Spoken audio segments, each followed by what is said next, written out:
Beginning on October 28th, so that's next week, USCIS will no longer be accepting money orders or paper checks. It's only going to be electronic payments only. So there's going to be two different forms that have to be filled out. There's an ACH form and there's a credit card form. And either way, whichever way you're going to file, you have to fill out all the information that they're asking for and make sure that there's sufficient funds for the entire time that you're waiting for the government to take those fees, which could be around 6 weeks.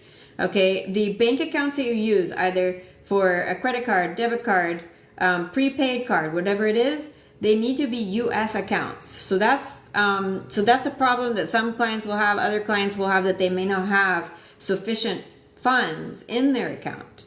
And maybe they live paycheck to paycheck, and right now they have the $3,005 for a adjustment of status case, and they took time to save that money, and they wrote that check that's there. The money is in the account right now, but in 2, 3, 5 weeks, it could be something else came out that they weren't expecting, and maybe the money's not there.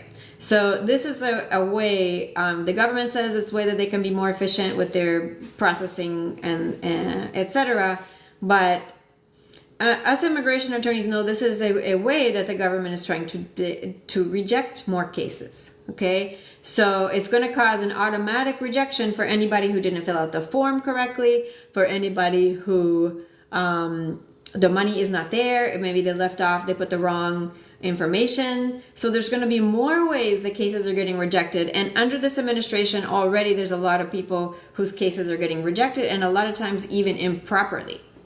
Okay, so it's another reason that if you have the ability to hire an attorney to help you with your case, it is better, because we can avoid this sort of a problem.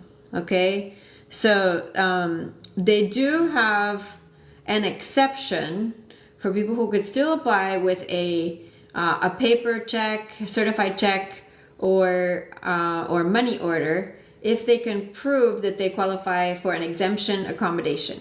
Okay, and so for people to file with a paper-based exemption for paper-based fee payment, what they have to show is that they do not have access to banking services or electronic payment systems, that electronic disbursement would cause an undue hardship, and then they cite the law that you have to show it under, that national security or law enforcement related activities where non-EFT transactions are necessary. So maybe that you work for law enforcement or in the military or no sé qué, or another circumstance as determined by the Secretary of Treasury.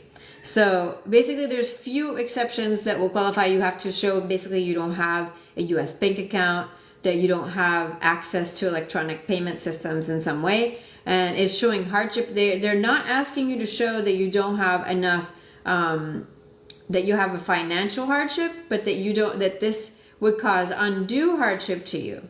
Okay, and so it's just, if you did want to do one of these applications for an accommodation, you have to fill out a different form, and it's another way that your case could be rejected, because if the government doesn't accept that argument, then you're still going to get rejected. Okay, so what we're doing at our law firm, we recommend those who don't have sufficient fees, the best thing would just be to get the prepaid card. If you get a prepaid card from a U.S. bank, it should be sufficient that the government will take your government money. You don't have to worry that that your own bank will fluctuate. Now, if you have sufficient money inside of your account, if every month you have over $10,000 in your account and money comes and money goes, but you're not worried that you're going to somehow, that $3,005 or whatever your money order was will not be there when the government tries to pull it, then you can just use your own bank account, right? But there are many people that will be affected by this change. So let us know if you're going to need help to file your case, or if you've been rejected, because there's